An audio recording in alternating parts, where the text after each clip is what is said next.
I, Julia Ramirez. I'm driving home through Denver's golden sunset, my mind steady as I plan margaritas with my husband. 10 years of marriage, a quiet rhythm, until our street erupts in chaos. Police lights, a car in flames, my home sealed off. My heart pounds, but I've learned to control the storm. What I didn't expect was the betrayal waiting inside, or the truth that made me the one holding the match. You're listening to this story on Renvenge Zinnia, where buried truths are told by those who live them stick around. This isn't just a marriage falling apart. It's how I burned it down and walked away unscathed. The radio was playing some forgettable country tune as I navigated my Toyota Camry off Interstate 70 and onto the familiar stretch of Peoria Street, the engine's steady hum syncing with my unwinding thoughts. It was 5:45 p.m., right on schedule after another grueling shift at Rocky Mountain Freight in Denver, where I'd spent the last 15 years climbing from loader to shift manager, juggling manifests and crew schedules like puzzle pieces. The Colorado sunset was dipping low, casting a golden haze over the Rockies in the distance, and I felt that usual post-work calm settling in, shoulders relaxing, mind shifting from overtime logs to the simple comfort of home. At 38, with Ethan by my side for a decade, these routines were my anchor. Stop at the corner store for creamer if needed, wave at the neighbor walking his lab, pull into our quiet driveway in Green Valley Ranch, and exhale the day's chaos. Tonight, I'd left early to surprise him with takeout from our favorite Mexican spot, imagining his grin as we kicked back with margaritas on the patio. But as I rounded the corner onto our street, the world tilted. Red and blue lights strobed across the twilight, shattering the suburban peace like a bad dream invading reality. Police cruisers clogged the curb, their radios crackling with terse codes and static bursts, while an ambulance squatted in the road with its rear doors gaping, paramedics swarming a stretcher with clipped efficiency. Firefighters battled a raging inferno, engulfing a glossy black Mercedes on the curb, hoses blasting water in futile arcs against the hungry flames, the air thick with the choking reek of scorched leather and gasoline. Yellow crime scene tape encircled our front yard like a venomous snake, flapping mockingly in the breeze, turning our neat ranch-style home into a forbidden zone. My pulse quickened, a cold knot forming in my gut, but I gripped the wheel tighter, forcing my breath to stay even as I eased into the driveway on autopilot. This couldn't be our house, not with the chaos swallowing it whole. Ethan had to be inside, rattled but fine, some neighbor's mess spilling over by mistake. I killed the engine and stepped out, legs steady despite the surge of doubt creeping in, and approached the uniformed officer guarding the tape, his face impassive under the flashing glare. "Ma'am, this is an active crime scene. Step back," he said, hand resting on his belt with practiced authority. I fished out my wallet, presenting my ID with deliberate calm. "This is my house. Julia Ramirez. I live here. What's happened? Is my husband okay?" He examined the license meticulously, glancing between it and my face before nodding curtly. "He's inside, ma'am. Detective Larson will need to speak with you right away." The yellow tape grazed my shoulder as I ducked under it, a sharp whisper of warning against the chaos that had engulfed my Green Valley Ranch home. My work boots crunched on the glass-strewn driveway, each shard glinting in the fading Denver light, a jagged testament to the violence that had erupted here.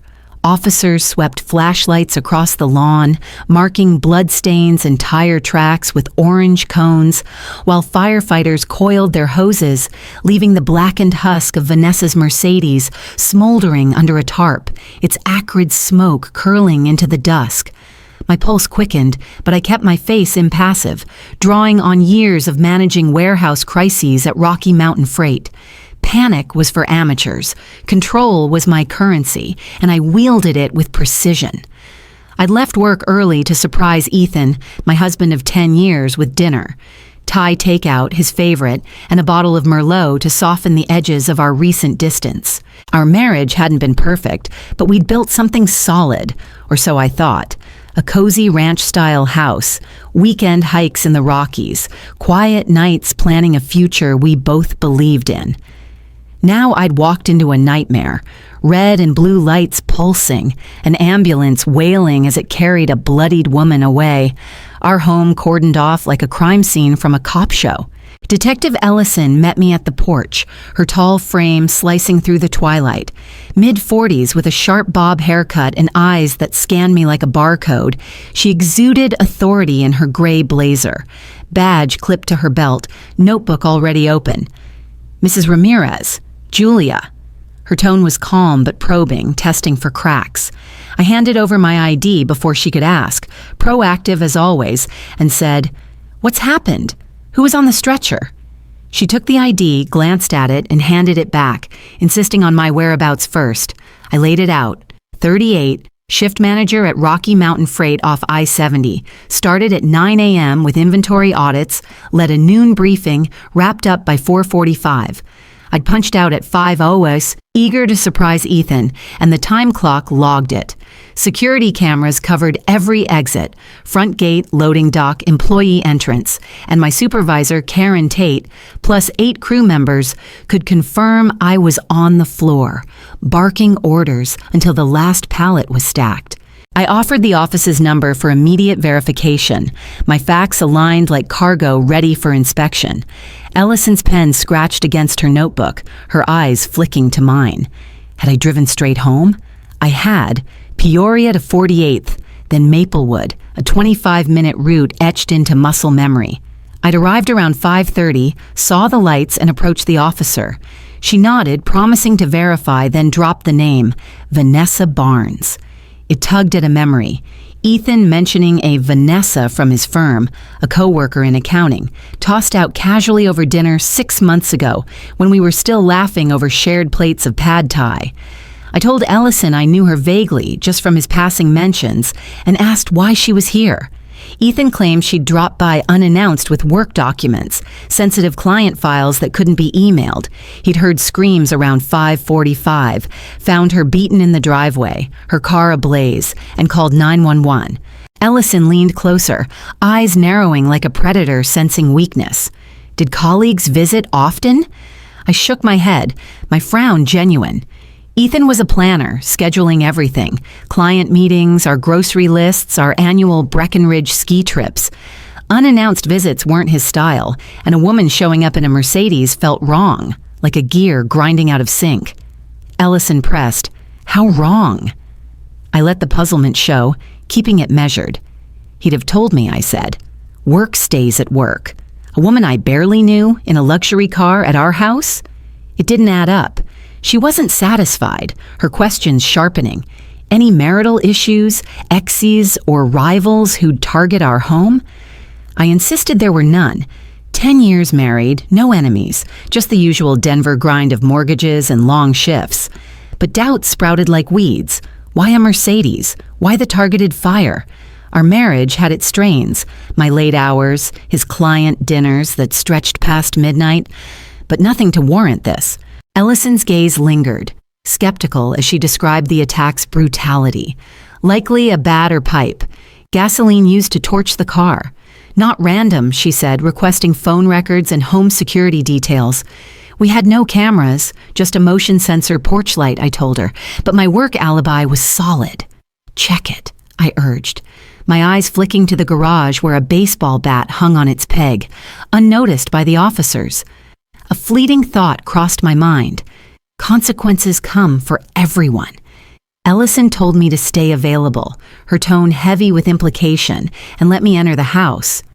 Inside, the house felt like a stranger's.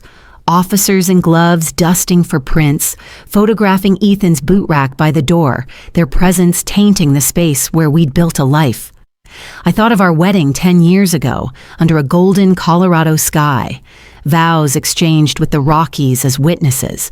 We'd been a team, or so I'd believed, balancing my warehouse grind with his analyst job, dreaming of kids we never had time for. Ethan sat on the couch, knees bouncing, tie loose, sweat beading despite the cool air filtering through an open window. He stood when he saw me, hugging me too tightly, his body tense. "Julia, this is a nightmare," he said, voice shaky. "Vanessa's hurt bad." I pulled back, studying his eyes. They darted away, avoiding mine, a tale I'd known since our dating days, when he'd fumble excuses for late replies. I asked who Vanessa was, why she was here with documents at 6 p.m. He rubbed his neck, claiming she was a colleague, that it was urgent client files, too sensitive for email. I pressed. Why not meet at the office? Why no heads up? He muttered about confidentiality, his voice cracking, hands clenching the couch cushion. Ellison, lingering nearby, jumped in, her tone sharp. Was he alone? Any arguments, strange cars? Ethan insisted he'd worked from home, that I was at the warehouse and saw nothing odd. But his hesitation, the slight tremor in his voice, betrayed him. Ellison reminded us we were both persons of interest until alibis were verified and to stay in town. The words hung like a noose as the officers wrapped up, bagging glass shards and a stray glove from the driveway, their boots scuffing the floor we'd refinished last spring. By 9 p.m., they were gone, leaving the tarp-covered car as a grim sentinel and Ellison's card on the coffee table. The house fell silent save for the fridge's hum and a neighbor's dog barking in the distance. Ethan poured scotch, his hands trembling, and slumped at the kitchen table. I stood in the doorway, arms crossed, the weight of his lies pressing down.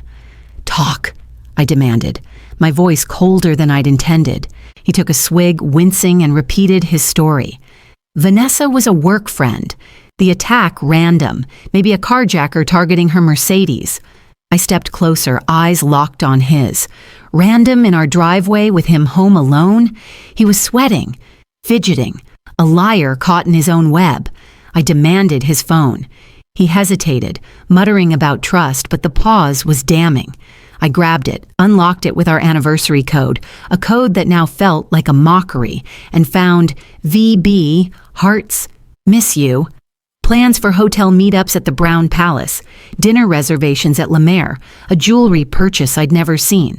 6 months of betrayal laid bare in glowing texts. "You're cheating," I said, my voice steady despite the pain searing through me. Memories of our wedding under a mountain sunset, lazy hikes in Rocky Mountain National Park, his hand steadying me after my mom's funeral 5 years ago. With her. Ethan slumped, face in hands, his voice barely a whisper. It started as venting, he claimed. Work stress, my late shifts at the warehouse. Vanessa listened, her ambition and charm filling the gaps I'd left, he said. It became more, but he swore he loved me, promised to end it. 6 months, I repeated, the number a knife in my chest. Half a year of lies, of him coming home reeking of her perfume, of me sleeping beside a stranger. The hurt burned, but I channeled it into resolve. "Get out," I said. "Guest room, tomorrow, lawyer." He begged, offering counseling. A fresh start, his eyes wet with desperation. I turned away, climbing the stairs and locking the bedroom door. Tears came, hot and brief. Memories of our early days, laughing over cheap wine, planning a future, clashing with the truth of his betrayal. But by midnight, I was on my laptop, searching for divorce lawyers. Carmen Blake's name topped the list. The woman who drafted our prenup when Ethan laughed it off as just paperwork. The infidelity clause was clear. He'd forfeit everything. I emailed her, attaching screenshots of his texts and credit card bills. $4,200 in hotel stays, $800 in jewelry, $3,000 in dinners I never tasted. Sleep was fitful, dreams tangled with fire and blood, but morning brought clarity. Ethan was in the kitchen, making coffee like nothing had happened, eyes red-rimmed. "We need to talk," he said, his voice pleading. I grabbed my keys, cutting him off. "We did. I'm seeing a lawyer. Pack." He called it extreme, claimed he'd built this life too, his voice rising with a mix of guilt and defiance. "You broke it," I said, walking out, my words final. But he followed me to the porch, his tone softer now, almost broken. He admitted the affair had been a mistake, a lapse born of late nights and stress, but swore it meant nothing compared to our decade together. He'd been lonely, he said, with my long hours at the warehouse, and Vanessa had been a distraction, not a replacement. I listened, my face a mask, but inside, the pain twisted. 10 years of shared mornings, of planning a nursery we never filled, reduced to this. You chose her every day for 6 months, I said, my voice ice.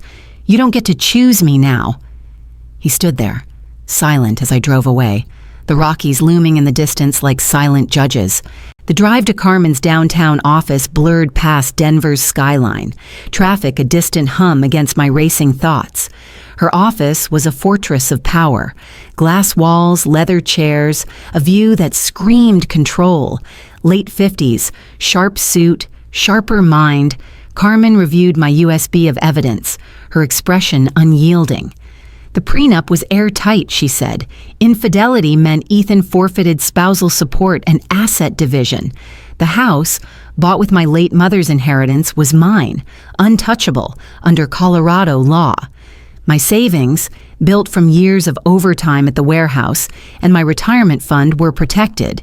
He'd keep his 2018 Honda Accord, a modest retirement account of his own, and the $8,000 in credit card debt he'd racked up during the affair. Contesting would cost him more in legal fees than he could scrape together. File it, I told her, my voice steel. She promised the papers would be served by week's end and asked if I was sure about no reconciliation. I was. Ethan's betrayal was a door slammed shut, and I held the only key. But Carmen wasn't done. She suggested hiring a private investigator to bolster the case, to dig deeper into Ethan's spending and Vanessa's role. I agreed, and over the next few days, I dove into our financial records myself, pulling bank statements that showed more than just hotel stays, gift cards, a spa day, a weekend trip to Aspen I'd never taken. The PI's report, delivered a week later, was a gut punch. Photos of Ethan and Vanessa at a rooftop bar, her hand on his arm, his smile one I hadn't seen in years. She was ambitious, the PI said, a rising star at Ethan's firm, known for charming clients and climbing ladders. Her confidence had drawn Ethan in, a distraction from our routine life. I filed the photos with Carmen, each one hardening my resolve. The police called me back to the station for a follow-up, and I braced myself as I entered the stark interview room. Metal table, flickering fluorescent lights, the faint smell of stale coffee. Detective Ellison sat across from me, her file thicker now, her eyes still searching for cracks. "Your alibi's clean," she said, flipping through notes.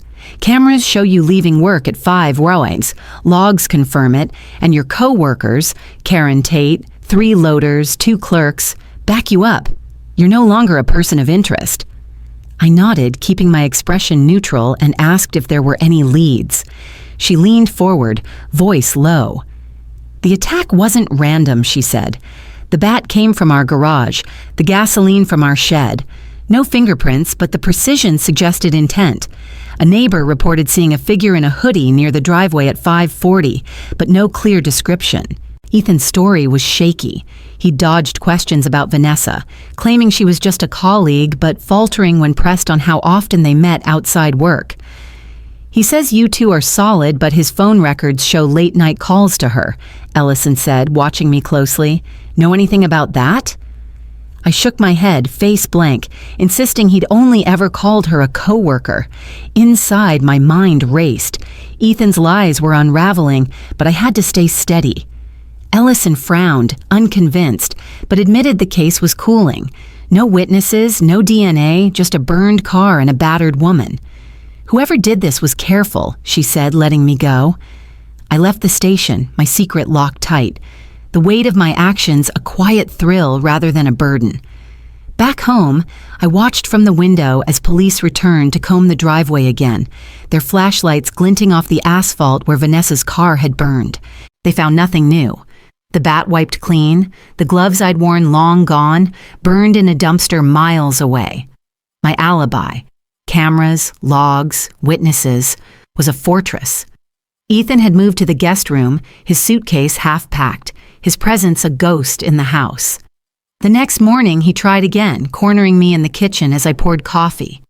"Julia, please," he said, his voice raw. "I screwed up, but we can fix this. I'll cut her off, go to therapy, anything." His eyes were wet, but I saw through the act. 6 months of lies, of choosing her over me, of bringing her into our home. "You had your chance," I said, my tone flat. "You chose her every time you booked a hotel, every time you bought her gifts. You don't get to rewrite that now." He reached for my arm, but I pulled back, the space between us a chasm. "Pack faster," I said, leaving him standing there, his coffee untouched. The divorce papers were served at the motel he'd fled to, a cheap place off Colfax with flickering neon signs. He texted begging for a meeting, but I blocked his number, my focus on the future. Carmen called me in for a pre-trial consultation, laying out the strategy. The evidence was overwhelming. Texts, bills, PI photos, but she wanted to anticipate Ethan's defense. His lawyer, a budget hire named Greg Waller, might argue emotional contribution or claim the prenup was coercive. Carmen was ready, her file thick with precedents and affidavits. I spent nights poring over our joint accounts, finding more traces of his betrayal. A $500 watch, a $200 spa gift card, charges I dismissed as work expenses. Each discovery was a spark, fueling my resolve. The PI's final report added weight. Vanessa had a reputation for charming her way up, using colleagues like stepping stones. Ethan wasn't her first affair, the PI hinted, but he was her costliest mistake. The divorce hearing came 3 months later in a sterile Denver courthouse, its fluorescent lights casting harsh shadows on scuffed linoleum floors. I sat beside Carmen, poised in a navy blazer, my resolve a steel rod in my spine. Ethan looked diminished across the aisle, his wrinkled suit hanging loose, his lawyer, Greg Waller, fumbling a thin stack of papers. The judge, a stern woman in her 60s with wire-rimmed glasses, reviewed our file with a practiced eye. Carmen stood, her voice cutting through the room like a blade.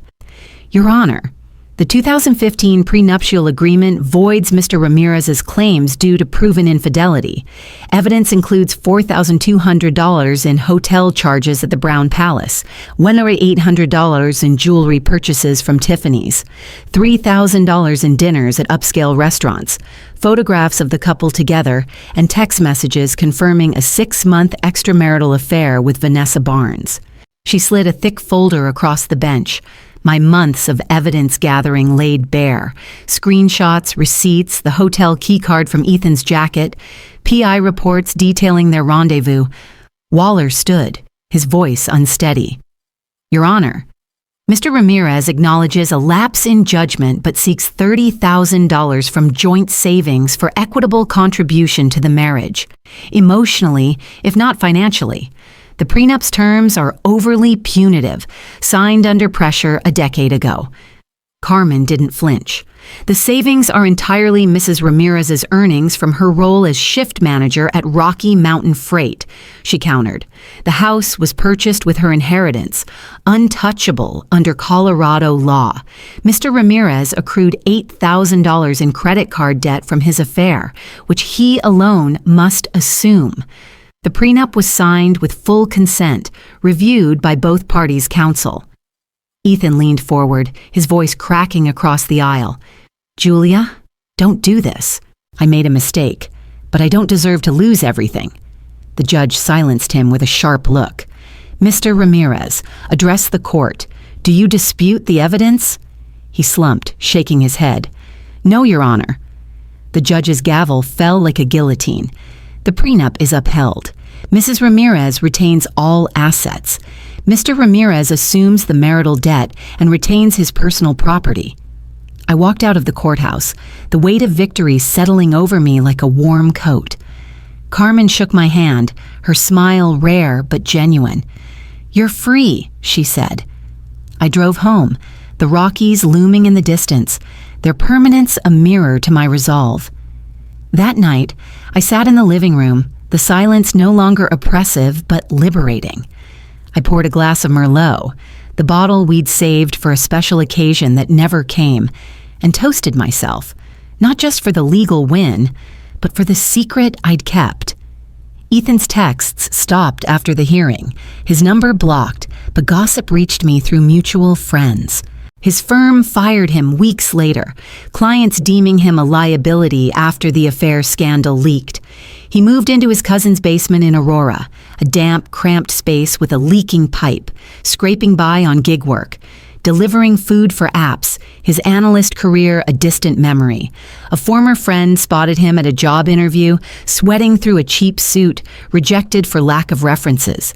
The $8,000 debt from his lavish dates with Vanessa hounded him. Collection calls buzzing his phone like vengeful wasps. Our old social circle, once his cheering section for Sunday football, turned their backs, texting me their support, praising my strength. Vanessa's fate was bleaker. A nurse friend relayed hospital records. 3 fractured ribs, a wired jaw, and migraines that lingered months after the attack, forcing her to rely on painkillers that dulled her once sharp edge. Her $80,000 Mercedes was a total loss, and her insurance company balked at covering arson-related damages, leaving her financially strapped. Her career as a high-flying accountant crumbled under whispers of her role as the other woman. Colleagues distanced themselves, and her attempts to network in Denver's tight-knit finance circle fell flat, her reputation tainted. By late October, she'd fled to Lubbock, Texas, renting a cheap one-bedroom apartment and working remotely for a low-tier firm, earning half her old salary. Her social media, once a parade of designer bags and rooftop cocktails, went silent, save for a single post begging for job leads, ignored by all. A mutual acquaintance mentioned she'd tried calling Ethan, but he'd blocked her too, their affair a mutual destruction. But I'd orchestrated it all. Suspicion had built over weeks. Lipstick on his collar, an unfamiliar earring in his car, late nights he brushed off as client meetings. I'd started tracking his phone, a simple app I'd installed when he left it unlocked one night, revealing his trips to the Brown Palace. I'd tailed them once, parked across from the hotel, watching them laugh over drinks, her hand on his arm, his smile one I hadn't seen in years. Rage grew, not the hot flash of anger, but a cold, methodical plan. I'd spent nights planning, checking the bat in the garage, its weight solid in my hands, testing the gasoline can in the shed. That day, I'd left work early, parked 2 blocks away, gloved hands gripping the bat. I waited in the shadows, the dusk cloaking me, as Vanessa stepped out of her car, smug in her heels, her laugh grating against my resolve. I struck. Ribs, legs, face, precise, controlled, no fatal blows. The gasoline, a match, and her car erupted in flames, a beacon of consequence. I slipped away, washed up in a gas station bathroom, burned the gloves in a dumpster miles away, and looped back to arrive, shocked. My performance flawless. My alibi, cameras, time logs, witnesses, was a fortress. The police, grasping at straws, labeled it a random carjacking gone wrong. The weeks after the attack were a tightrope walk, but I never faltered. I'd watched from the window as police combed the driveway again, their flashlights glinting off the asphalt, finding nothing. No prints, no DNA. Just a burned car and a battered woman. I'd stood in the garage, the bat back on its peg, wiped clean, my heart steady as I replayed the moment. Vanessa's gasp, the fire's roar, the adrenaline that felt like power. I wasn't proud, but I wasn't ashamed either. They'd crossed me, and I'd answered, my life reclaimed with every calculated step.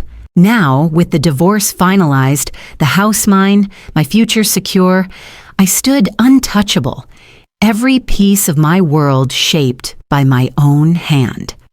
The first week after the courtroom gavel fell was a blur of quiet victories, each night in my Green Valley ranch home, a step toward reclaiming what Ethan's lies had fractured.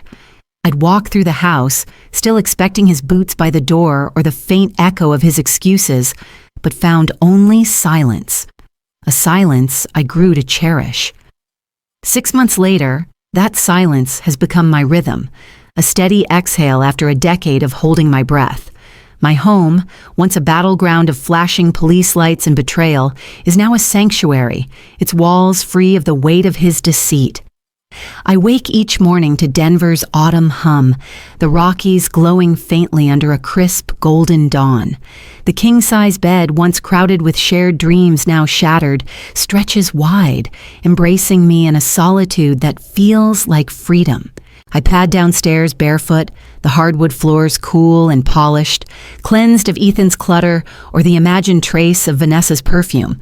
A cleaning service, a small luxury I've allowed myself, keeps every surface gleaming. Countertops bare, windows sparkling, the house breathing with a lightness I've claimed as my own. The financial security I fought for sits like a quiet anchor, letting me savor these moments without fear. I brew coffee in the French press, its rich, earthy aroma curling through the kitchen, a ritual Ethan never valued but now feels like a vow to myself. Sunlight pours through the bay window, painting the living room in warm, golden stripes that dance across the rug where my yoga mat and travel guides, Patagonia, Kyoto, Iceland, rest in place of his football trophies. I sip slowly, leaning against the island, watching the neighborhood stir, kids biking to school, dogs tugging at leashes, life unfolding without intrusion. The silence isn't empty. It's alive with possibility, filled with soft jazz from new speakers or true crime podcasts, a wry nod to the secret I carry. No regrets shadow these moments.